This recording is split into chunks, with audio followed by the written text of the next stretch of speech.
কিন্তু বাংলার জমিনে কোনো পীরের বিরুদ্ধে এইভাবে লড়ে নাই। ইসলামিক ফাউন্ডেশনের যে চেয়ারম্যান ছিল আকরাম খাঁ, সে সহ আদালতে জায়গা হারাইছে।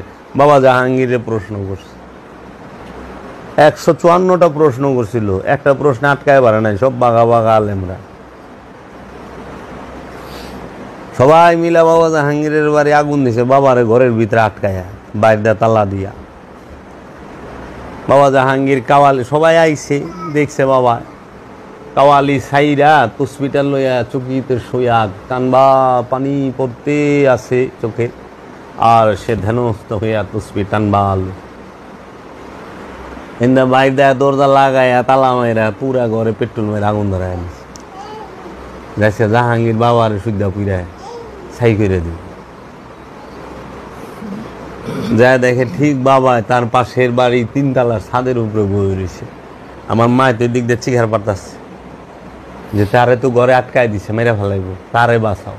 মানে সবাই কয় হ্যাঁ যাই, হ্যাঁ তো কইরেই ফেলাইছে, এই অবস্থা বাঁচানো সম্ভব না, তোমরা বাঁচাও। পরে মায়ের যে বাড়িতে লয়ে গেছে, যায় ওই বাড়ির 3 তলায় বাবা চেয়ারে বয়ে রয়েছে। তাই আপনি তখন কইছে নাহিদের মা সুরেশ্বরী আছে না,